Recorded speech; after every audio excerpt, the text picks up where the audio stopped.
That is not good. Yeah, that doesn't sound good. The Rolls-Royce is definitely misfiring.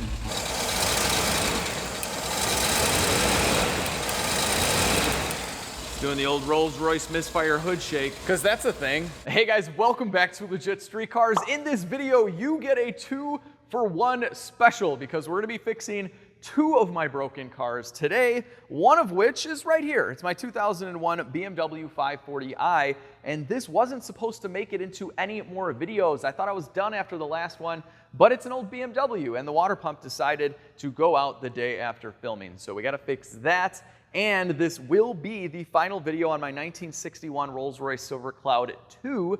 We will be fixing all of its remaining mechanical items, including a misfire, an exhaust leak, some other leaks, and who knows what else we find. And then both of these cars will be listed as a no reserve auction at modsandmiles.com, which means that they're live right now. By the time I'm releasing this video, it means that these cars are both done, and you guys can click on the link down below and bid on these vehicles, or just follow along. Or if you're watching this video way after it came out, these things are probably sold already, so you can see how much they sold for in the past auction history section of modsandmiles.com. So with that, let's get straight to work. I don't really know which one I'm going to start with. Let's go with the Rolls. All right, guys, so we already serviced these when I first bought it, but this is kind of cool. It has these dampeners on the carburetor, and you actually have to fill them with engine oil, and then you can feel these plungers kind of going down in there, and there's 2 of them. So here's the second one. Looks exactly the same, but you got to make sure these have oil, and it's a serviceable item. It's kind of weird that the carburetors have a reservoir of oil on them, but they do. Now, back on the driver's side, something that I've already fixed was the choke. So we had a choke that was sticking, and this thing would just puff black smoke out of the tailpipe. And so we've already fixed that, and now it is perfect. It springs right back into place, and we haven't had any issues in months. So that is done. But when we start this thing up, it has a miss. Yeah, it's really bad sometimes. It'll kind of clear up. You can hear the exhaust. That's just the exhaust banging around under there. We got to get that fixed too. But yeah, it just doesn't run well at all. Sometimes it runs okay, and sometimes it runs like this. And I gotta say, there's like a little tapping. It sounds like an ignition issue. And that's definitely where we're gonna go first with this. So we're just kind of looking around. It's better if it's totally dark. Oh, did you see that? Yeah, right there, right there, right there. We got an arc. We have a spark. We have electricity. That's it. That's awesome. It's like little fireworks in there. All right, so that is definitely got to be a spark plug wire. It is. I'm gonna burn myself. I'm gonna burn myself. Oh, look at that. It is right on the exhaust. Okay, all right. Let's try and get this off, and we'll see what's going on here. There we go. Got that spark plug wire off. Grab this guy. Oh yeah. Oh, it's crispy. Yep, it is crispy. All right, so we were the last ones to do the spark plugs out in Georgia. Drove it a few hundred miles like this. We must not have secured this one properly, and it is shot. Oh, this is bad. All right, well, the Rolls engine is too hot to work on at the moment, so we're gonna cool that down and move on to the E39. It's kind of nice having 2 broken cars to go back and forth on. All right, let's get this beauty cover off, and then we'll go ahead and remove this intake tube. Just get that out of the way as well. It's probably gonna make life much easier.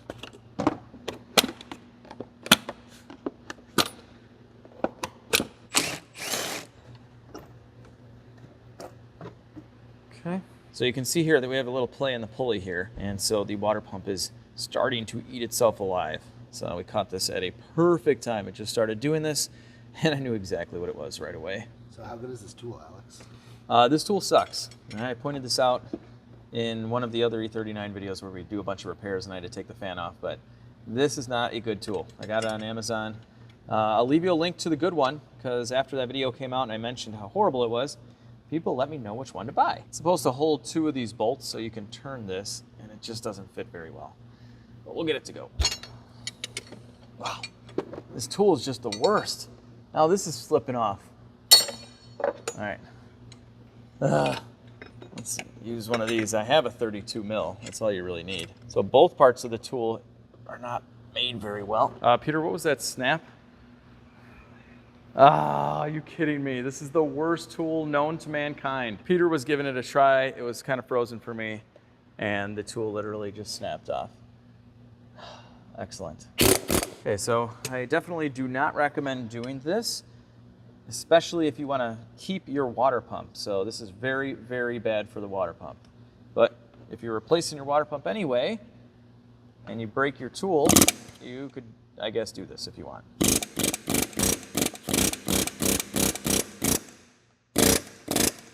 See that?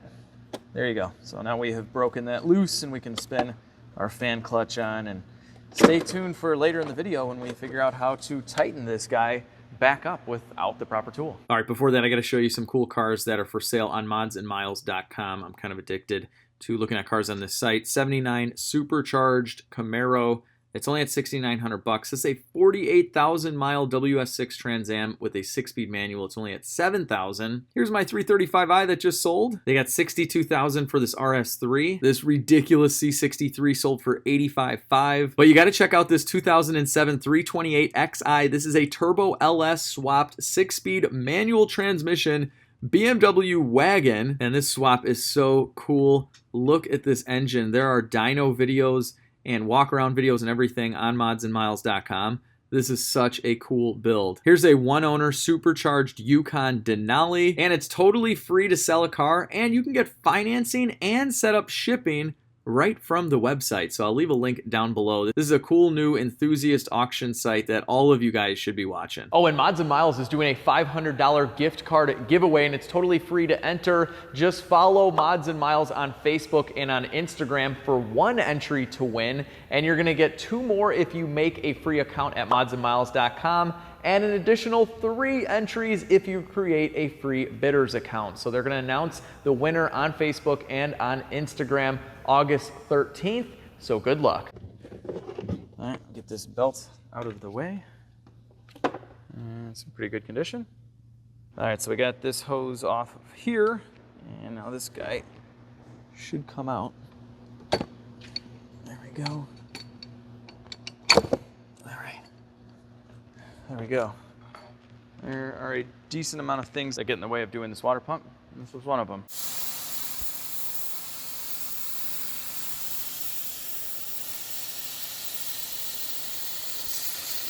So I got all the bolts out. All right, so I just got to pry this guy out. There we go, it's starting to move. Put the drain pan under there. There we go. All right, now we just got to shimmy this guy out. It kind of goes behind the crank pulley, the flange of the water pump. And there are 2 bolts down there. It's impossible to show you guys, but they're very difficult to get to. But don't worry, you don't have to take the crank pulley out. Just gonna do a little dance. These tubes don't help either. They are very long. The fan shroud being out of the way would be nice too. There's a lot of not smart stuff going on here. You definitely want these tubes to stay in the engine. So let's go ahead and see if we can make that happen right now. Okay, there's that one. Okay, there we go. There we are. Okay, old water pump is out. There we go. That's the failure right there. So once you start seeing this happen, you want to go ahead and replace this pump right away, because it can completely come apart and then send metal and particles throughout the entire cooling system. And we haven't gotten to that point yet, so that's good. I have to remove the intake manifold because of these tubes. So this is one of the tubes here, and it goes in here. And as you can see, this is very crusty and not good looking. The O-ring is flattened as well, so I'm just gonna go ahead and imagine that's what the other end looks like. And that other end, as you can see, these things are really long. I can't even get this one out of here. That other end is all the way in there. So yeah, we gotta remove the intake. All right, first things first, we have a couple brackets to remove.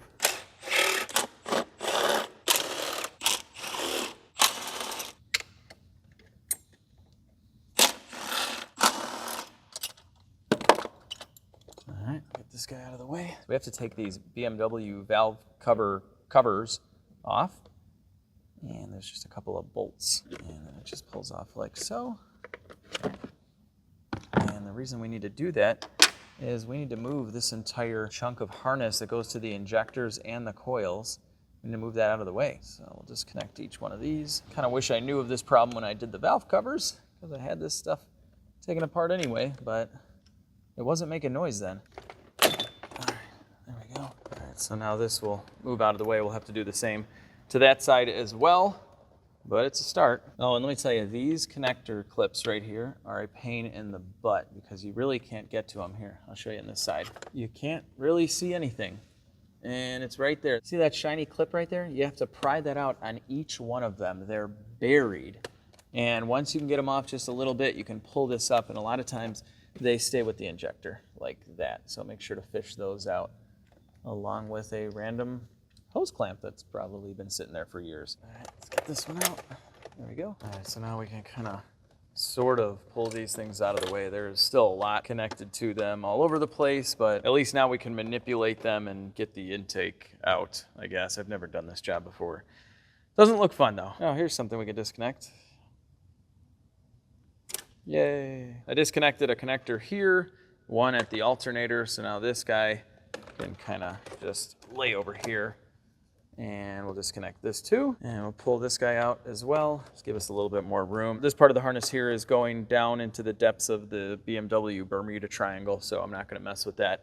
This is good enough. We got everything pretty much out of the way for this intake to rise above. All right, at this point, we're gonna loosen up all of the nuts here for the intake manifold.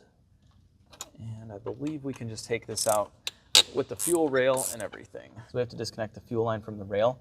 And this is actually a nice setup. It's like BMW gives you a special tool that just kind of pushes in, and that's it. So with all of them loose, we can go ahead and hit them with the gun. This BMW wanted to help me at all. Nothing else would get in the way of doing this water pump. This is ridiculous. Come on now.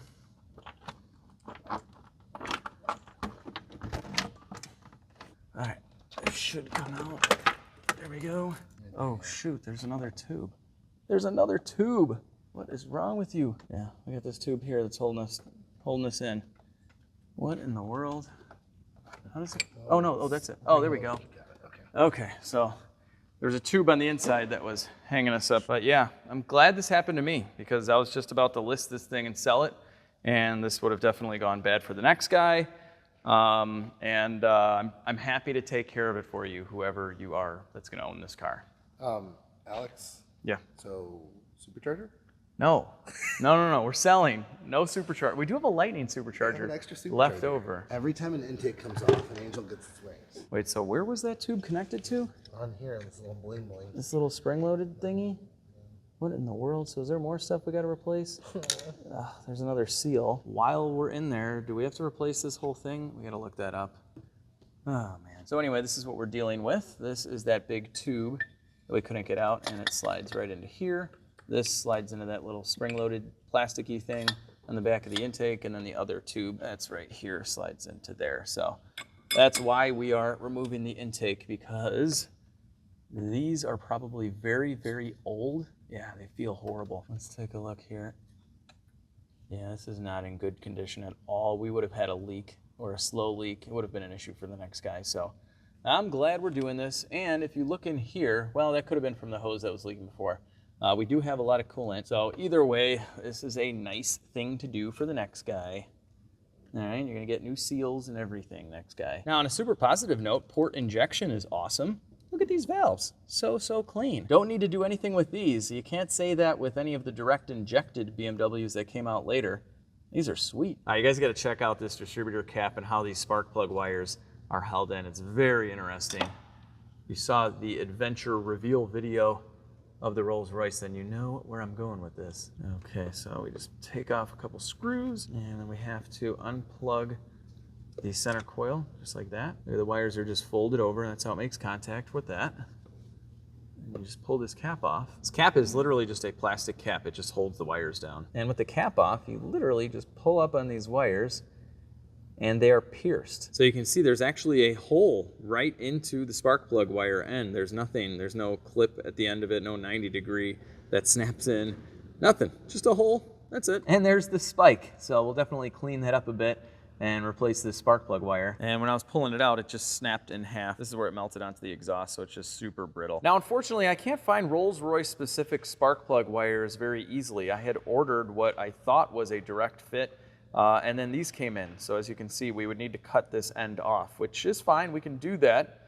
And that's definitely what we're going to do for this repair. But I'm still on the hunt for the specific ones for this car that are the same length and everything. All right, so we're literally just going to cut this end off like so. There we go. All right, so I've already replaced and ran these two spark plug wires. So they are right here. So now I'm just going to clean up these little needles. And for that, we're just going to use a very soft bristled brass brush.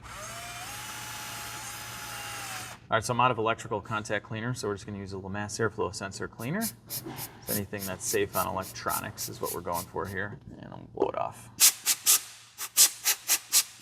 Now, these are very fragile, as you can imagine, so I cleaned them up as best as I could, but I don't want to go too crazy with the drill in there.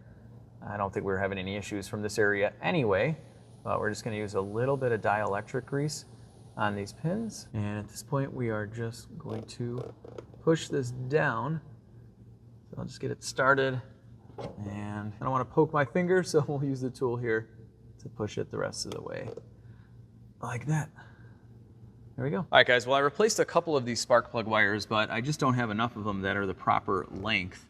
And honestly, I think this system is a very good candidate to switch over to an electronic ignition. This is the original distributor and everything, and I'm not a big fan of the way that those spark plug wires attach in there. That's kind of ridiculous. But anyway, everything is now routed properly, so let's see what it sounds like.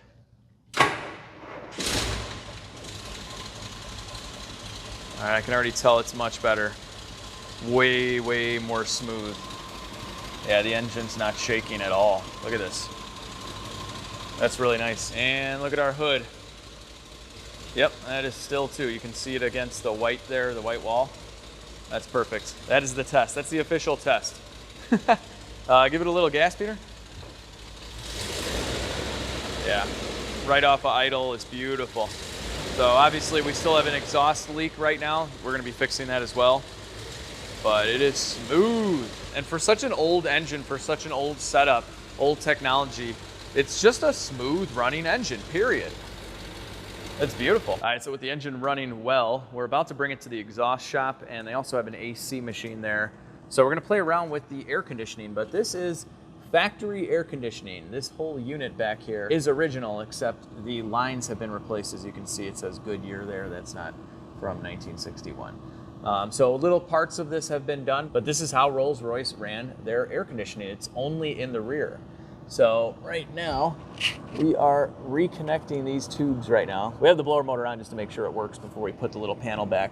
But we have to reconnect the tubes so they make a good seal. And this is all you get right in here. It blows out there and there. And one of the previous owners also installed some different speakers as well. Obviously, that's not factory. So we're gonna fix that air leak and then see if we can get this AC to work. Last year, we hooked up a machine to it over at Fluid Motor Union, and it passed the leak down test, but we weren't sure what to put in it, and we weren't able to get the fans in the trunk to work properly. So now that everything is blowing really strong, and I spoke to an older gentleman who sells parts for these cars, he told me we have to charge it up at 3 pounds. I think we were going way over that, so we were overcharged before. Yeah, so we're gonna fire this thing up and we will pay close attention to the gauges. He says there isn't an exact spec, but just to start at 3 and kind of go from there. All right, so let's start this guy up. This is so crazy, but I gotta come under here and turn the AC on. So we're getting a little bit of a knocking noise from the AC compressor, which I believe, if I remember correctly, was normal. That's what we had last time. But this is the original AC compressor. It may have been rebuilt, but this is in a different style AC compressor, which they do sell. You can get a more modern AC compressor that'll make the AC work a lot better than this. But this is what we have to work with, so we'll see what we can do. All right, so we just got 3 pounds in it, and the low pressure is very, very low. We should see about 40-ish. The high side pressure, I'd like to see more like 200. It's at 150, so that's not too far off.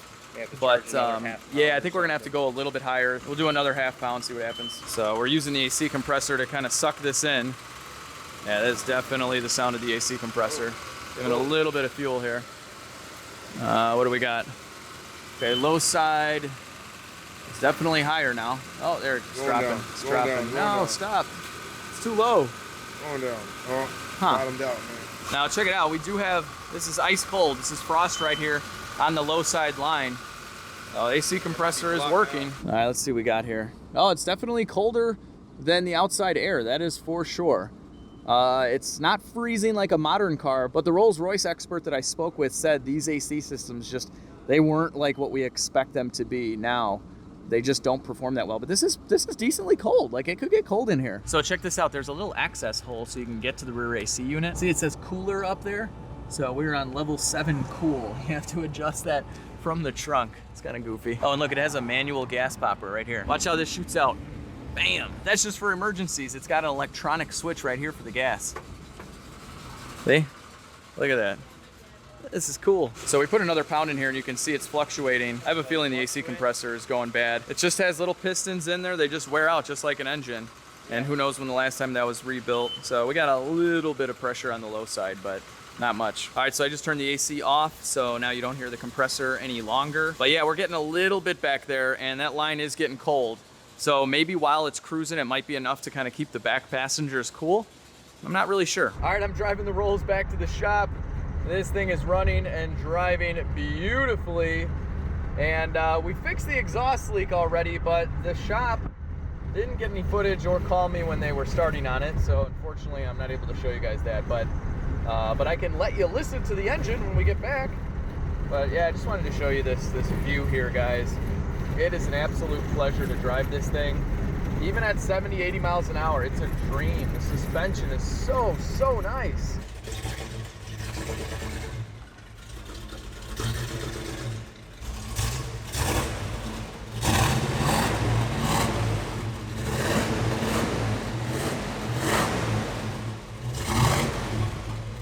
And this is what the Rolls-Royce sounds like, so really not a whole lot to it. They just patched up a little hole in a crossover pipe, but this thing is running good. Absolutely no smoke, nothing out of the tailpipe. It's basically an extra low emissions vehicle, look at that. And that'll do it for the Rolls-Royce. It's all cleaned up. We buffed it out in the last video, and it looks absolutely amazing. The chrome on this car is in excellent condition. It's straight as an arrow, no dents or anything. And now we have the fresh new leather interior as well. So it's a beautiful place to be. And I've driven this about 80 or 90 miles in the last few days, and it is a wonderful driver. It drives straight, the brakes work well, it shifts perfectly, it's very comfortable, the suspension is beautiful.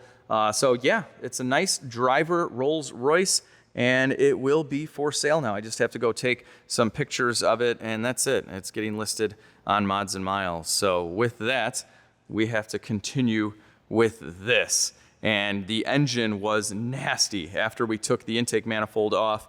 A lot of cleaning commenced, so we used some engine degreaser and then a lot of brushes, a lot of elbow grease, just a ton of work went into this, many, many hours to get it clean. And then we also incorporated the steamer in there, a lot of compressed air, you name it. We got in there and just cleaned everything up, so it went from looking like this all the way to looking like this. And it is ready to accept our intake manifold with brand new seals. Well, right after we replace this pipe and this hose right here, as you can see, this is an excellent time to replace a hose like this. If it fails, you're in big trouble. You got to take the intake off again.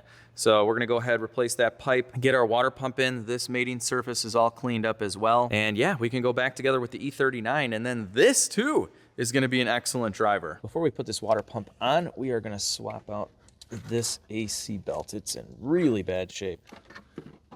Look at that. So another while you're in there, but definitely a good one. This thing was gonna snap at any moment. Look at that. Hello. Gotta have a British accent. German though. So here's our new belt, nice and pretty.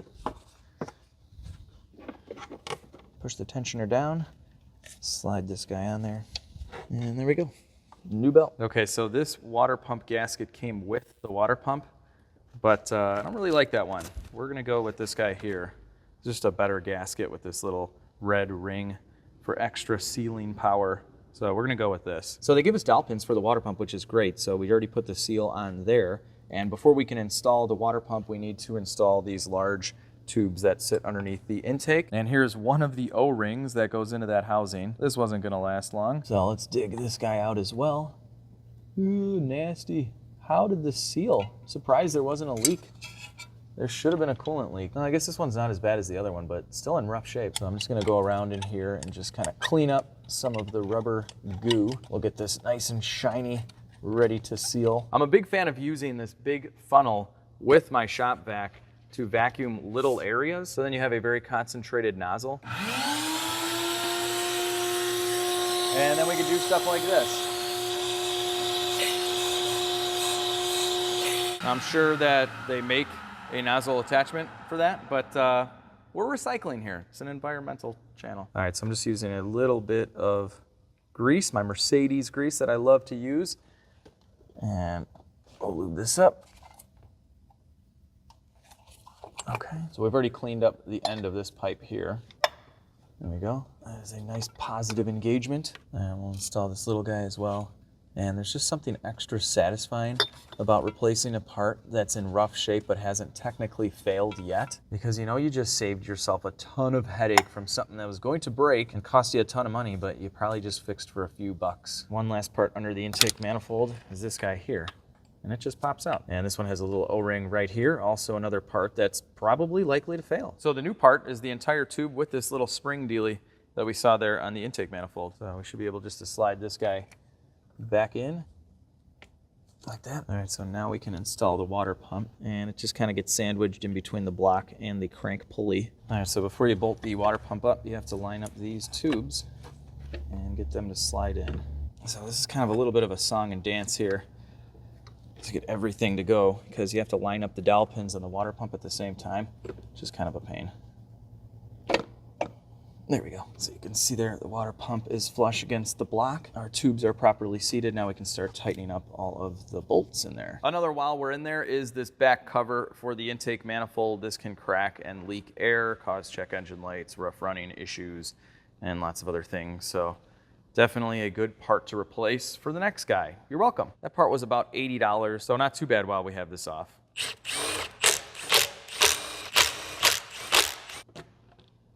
There we go. All right, so here's our new one. It's got a new seal on the inside as well. This seal is definitely reusable. As long as it's still protruding out, just clean it up. I lubricated it a little bit, and you're gonna be good to go there. And now this guy just slides right back on and installs in the reverse order. All right, you know what? There's a lot we can do before this intake manifold goes on that would be easier to do without the throttle body being in this area right now. So we're gonna go ahead and put our pulley back on the water pump. All right, so we'll tighten these up a little bit, and we'll do the final tighten once the belt and everything's on. Next up, we have to reinstall our dual pulleys here. That just slides over this stud like so. Okay, get these started. Then we just have a washer and a nut for this guy, like so. Going back in with the other belt, and this one is in great shape, so no need to replace it. It had to have been done kind of recently. Okay, with the belt almost down there and routed properly, I can undo the tension, there we go, and the belt is on. Another failure point on this car. This thing has just too much stuff. Look at this. Just too much. Everything on this E39 engine can fail, and they probably do fail, and we're replacing quite a bit of these parts, but overall, just, I don't know if this is the best designed engine in the world. Of course, we have our new O-rings here. We're trying to give the next new owner a fighting chance at having a nice, reliable 540i. All right, going back in with this tube.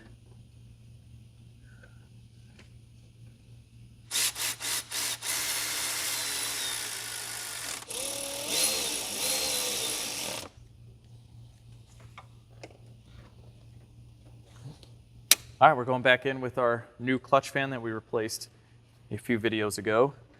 And I replaced like 857 individual parts on this car and not the water pump. Okay, getting this started is always a pain in the butt. There we go.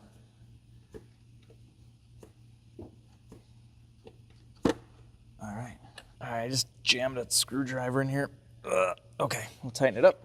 There we go. All right, guys, now it's time to replace the intake manifold seals. These are $15 each and probably reusable, but we're putting new ones in anyway, just because that's how we are here at LegitStreetCars. I like to burn a lot of money on European cars. There we go. All right, so there we have it. New intake seals. The grand total for all these parts, by the way, was $272. So I don't remember what our grand total was at the end of Legit Flip. I think it was 27 something. So let's just say now we're gonna be probably an even $3,000 into the $900 E39, which really isn't that bad at all. It's an amazing car for $3 grand. All right, here we go. Now there is this crazy little springy tube thingy that we need to account for. All right, so you have to spring it forward. I don't know if I can hold it like this and you can see, maybe? I gotta say, I don't feel 100% with the tube, the springy tube. I didn't hear that satisfying click. Yeah, it's not, oh no. The O-ring is definitely like pinched and messed up. Be careful when you're doing this. See the O-ring right there? It is not seated right at all. All right, so we're gonna try just putting this little part on here so it's seated properly. And now, we have the tube down here. I'm sure there's a way more proper way to do this. Experienced 540i guys, let us know. Okay, okay, all right, yeah. I feel it sliding down. All right, that makes Alex feel good.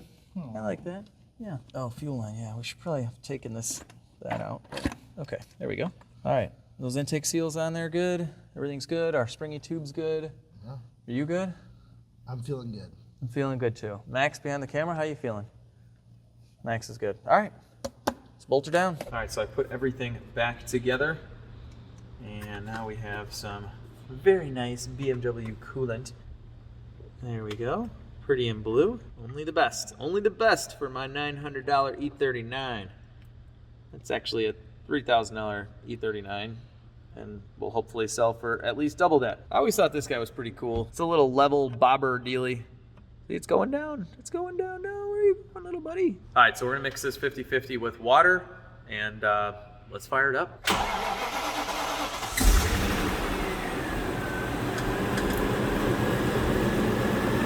That sounds so much better.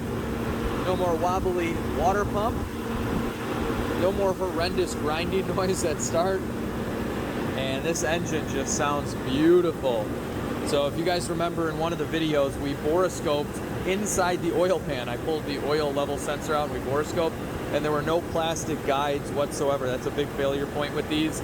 So I don't have any paperwork that they've been done, but I'd imagine at 119,000 miles and about 20 years that they would have had to have been done at this point. That was a big problematic issue with these, would be the guides and the timing chain.